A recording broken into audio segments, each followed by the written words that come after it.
Hello friends, स्वागत है आपका हमारे channel Uttarakhand GK tricks UGD पर। दोस्तों, सामान्य ज्ञान वन लाइनर्स की सीरीज़ को कंटिन्यू करते हुए आज नेक्स्ट वीडियो लेकर आए हैं आपके लिए। चलिए, ज़्यादा टाइम वेस्ट नहीं करते हैं, डायरेक्ट वीडियो स्टार्ट कर लेते हैं। दोस्तों, आज का फर्स्ट क्वेश्चन है, सिविल सेवा परीक्षा में सफलता प्राप्त करने वाले प्रथम भारतीय। ये थे दोस्तों सत्येंद्र नाथ टैगोर जी। ये क्वेश्चन पूछा जाता है, काफ़ी बार पूछा भी गया है। आगे चलते हैं। नरबली को रोकने का प्रयास किस गवर्नर जनरल के द्वारा किया गया? ये है इंपॉर्टेंट क्वेश्चन। करेक्ट आंसर होगा दोस्तों ये लॉर्ड डलहौजी। आगे चलते हैं। द्वितीय आंग्ल मैसूर युद्ध किस संधि से समाप्त हुआ? तो ये हुआ दोस्तों मंगलौर की संधि से। और अगर वर्ष पूछ लेंगे तो उस केस में आंसर हो जाएगा 1784। अगर पूछ लेंगे कि गवर्नर जनरल कौन था, वो था वॉरेन हेस्टिंग्स। आगे चलते हैं। विजयनगर साम्राज्य किस वंश से संबंधित था? अब देखो फ्रेंड्स, ये जो क्वेश्चन पूछा जाता है डायरेक्टली ये पूछ लेते हैं कि विजयनगर साम्राज्य की स्थापना किसने की, तो उस केस में आंसर हो जाएगा ये हरिहर और बुक्का। अगर वर्ष पूछ लेंगे तो 1336। अगर ये पूछ लेंगे कि विजयनगर साम्राज्य किस वंश से संबंधित है, आपका आंसर हो जाएगा संगम वंश। बहुत इंपॉर्टेंट क्वेश्चन है, स्टैटिक जीके में काफ़ी बार रिपीटेड क्वेश्चन है। आगे चलते हैं। रेहला पुस्तक के लेखक हैं, ये हैं दोस्तों इब्न बतूता। अगर पूछ लेंगे कहाँ का यात्री था, पूछ लेते हैं कभी कभी, आंसर हो जाएगा मोरक्को। और अगर ये पूछ लेंगे कि किसके शासन काल में आया था, ये काफ़ी बार पूछा जाता है, उस केस में आपका आंसर हो जाएगा MBT यानी मोहम्मद बिन तुगलक बोला जाता है इन्हें। मोहम्मद बिन तुगलक के शासनकाल में इब्न बतूता आया था। ये डायरेक्टली पूछ लेते हैं क्वेश्चन को, आप नोट करते हुए चला कीजिए एक्स्ट्रा फैक्ट्स को। आगे चलते हैं। ब्राह्मणों पर जजिया कर लगाने वाला पहला मुस्लिम शासक था, ये था दोस्तों फिरोज शाह तुगलक। इंपॉर्टेंट है क्वेश्चन। आगे चलते हैं। चंदावर का युद्ध किसके मध्य हुआ? तो ये हुआ था दोस्तों मोहम्मद गौरी और जयचंद के बीच में। इसमें जो है दोस्तों यहाँ पर जो विजय होता है वो है गौरी।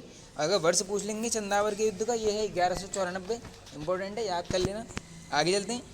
मुबैयान नामक पद्मशैली का जन्मदाता कौन है? ये तो काफ़ी इंपॉर्टेंट क्वेश्चन है। इसका करेक्ट आंसर हो जाएगा बाबर। जिंदा पीर नाम से किस मुगल शासक को जाना जाता था? तो ये दोस्तों औरंगजेब को बोला जाता था जिंदा पीर। आगे चलते हैं। महात्मा गांधी को महात्मा की उपाधि किसके द्वारा दी गई? तो ये दोस्तों रविंद्रनाथ टैगोर जी द्वारा यहाँ पर प्रदान की गई थी। ऐसे क्वेश्चन पूछ ले जाते हैं। अब जैसे एक क्वेश्चन भी काफ़ी बार पूछा जाता है कि सुभाष चंद्र बोस जी को जो है नेताजी किसने बोला था? नेताजी, उस केस में आंसर हो जाता है हमारा एडोल्फ हिटलर। ये भी काफ़ी बार रिपीटेड है, नोट कर लेना आप। आगे चलते हैं। एशिया का पेरिस बोला जाता है, तो ये बोला जाता है दोस्तों थाईलैंड को। स्मारकों की नगरी बोला जाता है, तो ये बोला जाता है दोस्तों वियना को। ये कहाँ पड़ता है? ऑस्ट्रिया में। अब एक काफ़ी इंपॉर्टेंट संगठन है यहाँ पर, वो काफ़ी बार पूछा जाता है वियना में क्या है, तो ये आपका आंसर होगा ओपेक, OPEC। इसका डायरेक्टली पूछ लेते हैं ओपेक का मुख्यालय कहाँ पर है, तो आंसर है वियना। आगे चलते हैं। कर्क रेखा को 2 बार काटने वाली नदी है, तो ये है दोस्तों माही नदी। रोहतांग दर्रा स्थित है, यह है हिमाचल प्रदेश में। तुजू दर्रा स्थित है, यह है दोस्तों मणिपुर में। आगे चलते हैं नेक्स्ट। भारत में सबसे अधिक खारे पानी की झील, ये है दोस्तों सांभर झील। और अगर जगह पूछ लेंगे तो सांभर झील ये है दोस्तों राजस्थान में पड़ती है। आगे चलते हैं। तुलबुल परियोजना किस झील पर स्थित है? ये है काफ़ी इंपॉर्टेंट क्वेश्चन, काफ़ी बार पूछी गई है परियोजना। तो ये है दोस्तों वुलर झील पर स्थित। राज्य पूछ लेंगे तो आंसर हो जाएगा जम्मू कश्मीर। और अगर ये पूछा जाए कि भारत की सबसे मीठे पानी की झील कौन सी है, उस केस में भी आंसर यही होगा वुलर। आगे चलते हैं। रजत क्रांति का संबंध है, तो यह है दोस्तों अंडा उत्पादन से। बादामी क्रांति का संबंध है, ये है मसाला उत्पादन से। विश्व का सर्वाधिक ऊंचाई पर स्थित बाघ रिजर्व, ये है दोस्तों नामदफा। अगर जगह पूछ लेंगे डायरेक्टली पूछ लेते हैं दोस्तों ये नामदफा टाइगर रिजर्व कहाँ पर है, उस केस में आंसर हो जाएगा अरुणाचल प्रदेश। आगे चलते हैं। तवा परियोजना किस राज्य से संबंधित है? तो यह है दोस्तों मध्य प्रदेश से, और ये तवा नदी पर ही स्थित है। ये पूछी गई है काफ़ी बार। आगे चलते हैं।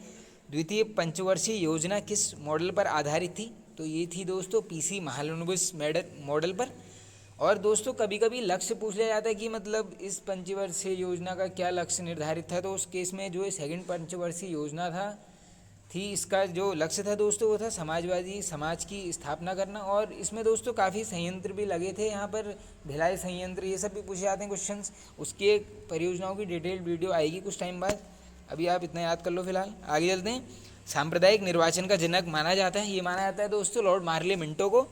संविधान सभा के संचालन समिति के अध्यक्ष थे, तो ये थे दोस्तों डॉक्टर राजेंद्र प्रसाद जी। इंपॉर्टेंट है। आगे चलते हैं। दिल्ली को राष्ट्रीय राजधानी का दर्जा किस संविधान संशोधन के द्वारा दिया गया? तो ये दिया गया था दोस्तों 69वें संविधान संशोधन द्वारा। यहीं पर इसको रट लो, काफ़ी इंपॉर्टेंट है। राज्य पुनर्गठन आयोग किस वर्ष गठित हुआ?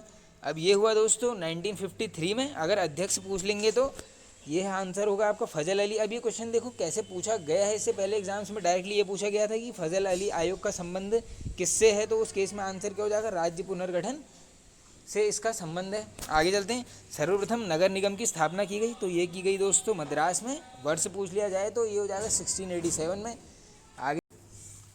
आगे चलते हैं दोस्तों। आज का हमारा जो लास्ट क्वेश्चन है फ्रेंड्स, संसद को संविधान के किसी भी भाग का संशोधन करने का अधिकार किस अनुच्छेद में दिया गया है। अब दोस्तों ये क्वेश्चन ये बोल रहा है कि जैसे कोई भी अगर हमने संविधान में संशोधन करना है तो वो हम किस आर्टिकल के तहत कर सकते हैं, तो करेक्ट आंसर हो जाएगा आर्टिकल 368। तो फ्रेंड्स आई होप आपको ये वीडियो पसंद आया होगा दोस्तों। वीडियो पसंद आया तो वीडियो को लाइक कीजिए, चैनल पर नए हैं तो दोस्तों सब्सक्राइब कर लीजिए। Okay friends, thank you.